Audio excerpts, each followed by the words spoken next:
38वां बाब। यहूदा और तमर। उन्हीं दिनों में ऐसा हुआ कि यहूदा अपने भाइयों से जुदा होकर एक उदलामी आदमी के पास, जिसका नाम हीरा था, गया। और यहूदा ने वहां सुआ नाम किसी कनानी की बेटी को देखा और उससे ब्याह करके उसके पास गया। वो हामिला हुई और उसके एक बेटा हुआ, जिसका नाम उसने एर रखा। और वो फिर हामिला हुई और एक बेटा हुआ और उसका नाम उनान रखा। फिर उसके एक और बेटा हुआ और उसका नाम सैला रखा। और यहूदा कजीब में था जब इस औरत के ये लड़का हुआ। और यहूदा अपने पहलौठे बेटे ईर के लिए एक औरत ब्याह लाया, जिसका नाम तमर था। और यहूदा का पहलौठा बेटा ईर खुदावंद की निगाह में शरीर था, सो खुदावंद ने उसे हलाक कर दिया। तब यहूदा ने उनान से कहा कि अपने भाई की बीवी के पास जा और देवर का हक अदा कर, ताकि तेरे भाई के नाम से नस्ल चले। और उनान जानता था कि ये नस्ल मेरी न कहलाएगी। सो यूं हुआ कि जब वो अपने भाई की बीवी के पास जाता तो नुतफे को जमीन पर गिरा देता था कि मुबादा उसके भाई के नाम से नस्ल चले। और उसका ये काम खुदावंद की नजर में बहुत बुरा था, इसलिए उसने उसे भी हलाक किया। तब यहूदा ने अपनी बहू तमर से कहा कि मेरे बेटे सैला के बालिग होने तक तू अपने बाप के घर बेवा बैठी रह, क्योंकि उसने सोचा कि कहीं ये भी अपने भाइयों की तरह हलाक न हो जाए। सो तमर अपने बाप के घर में जाकर रहने लगी।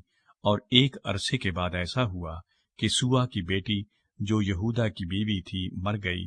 और जब यहूदा को उसका गम भूला तो वो अपने उदलामी दोस्त हीरा के साथ अपनी भेड़ों की पशम के कुतरने वालों के पास तिम्नत को गया। और तमर को ये खबर मिली कि तेरा खुसर अपनी भेड़ों की पशम कतरने के लिए तिम्नत को जा रहा है। तब उसने अपने रंडापे के कपड़ों को उतार फेंका और बुर्का ओढ़ा और अपने को ढांका और ऐनीम के फाटक के बराबर, जो तिम्नत की राह पर है, जा बैठी, क्योंकि उसने देखा कि सैला बालिग हो गया, मगर ये उससे ब्याही नहीं गई। यहूदा उसे देखकर समझा कि कोई कसबी है, क्योंकि उसने अपना मुंह ढांक रखा था। सो वो रास्ते से उसकी तरफ को फिरा और उससे कहने लगा कि जरा मुझे अपने साथ मुबाशरत कर लेने दे, क्योंकि इसे बिल्कुल नहीं मालूम था कि वो इसकी बहू है। उसने कहा, तू मुझे क्या देगा ताकि मेरे साथ मुबाशरत करे? उसने कहा, मैं रेवड़ में से बकरी का एक बच्चा तुझे भेज दूंगा।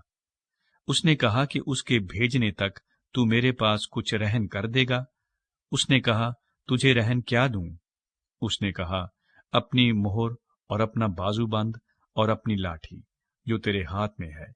उसने ये चीजें उसे दी और उसके साथ मुबाशरत की, और वो उससे हामिला हो गई।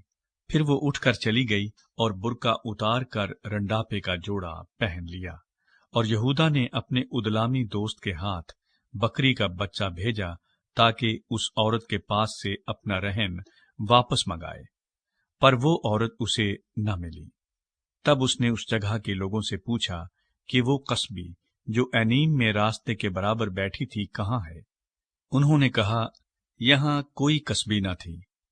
तब उसने यहूदा के पास लौटकर उसे बताया कि वो मुझे नहीं मिली, और वहां के लोग भी कहते थे कि वहां कोई कसबी नहीं थी। यहूदा ने कहा, खैर, उस रहन को वही रखे, हम तो बदनाम ना हों। मैंने तो बकरी का बच्चा भेजा, पर वो तुझे नहीं मिली। और करीबन 3 महीने के बाद यहूदा को ये खबर मिली कि तेरी बहू तमर ने जना किया और उसे छिनाले का हमल भी है। यहूदा ने कहा कि उसे बाहर निकाल लाओ कि वो जलाई जाए। जब उसे बाहर निकाला तो उसने अपने खुसर को कहला भेजा कि मेरे उसी शख्स का हमल है जिसकी ये चीजें हैं।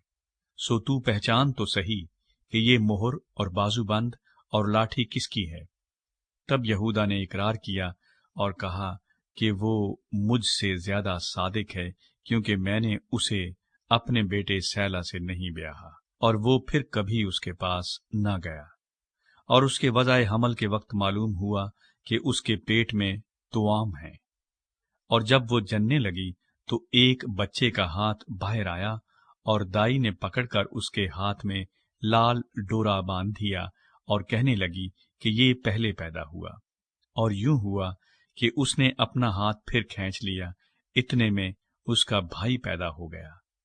تب وہ دائی بول اٹھی کہ تو کیسے زبردستی نکل پڑا، سو اس کا نام فارس رکھا گیا۔ پھر اس کا بھائی جس کے ہاتھ میں لال ڈورا بندھا تھا پیدا ہوا، اور اس کا نام زارا رکھا گیا۔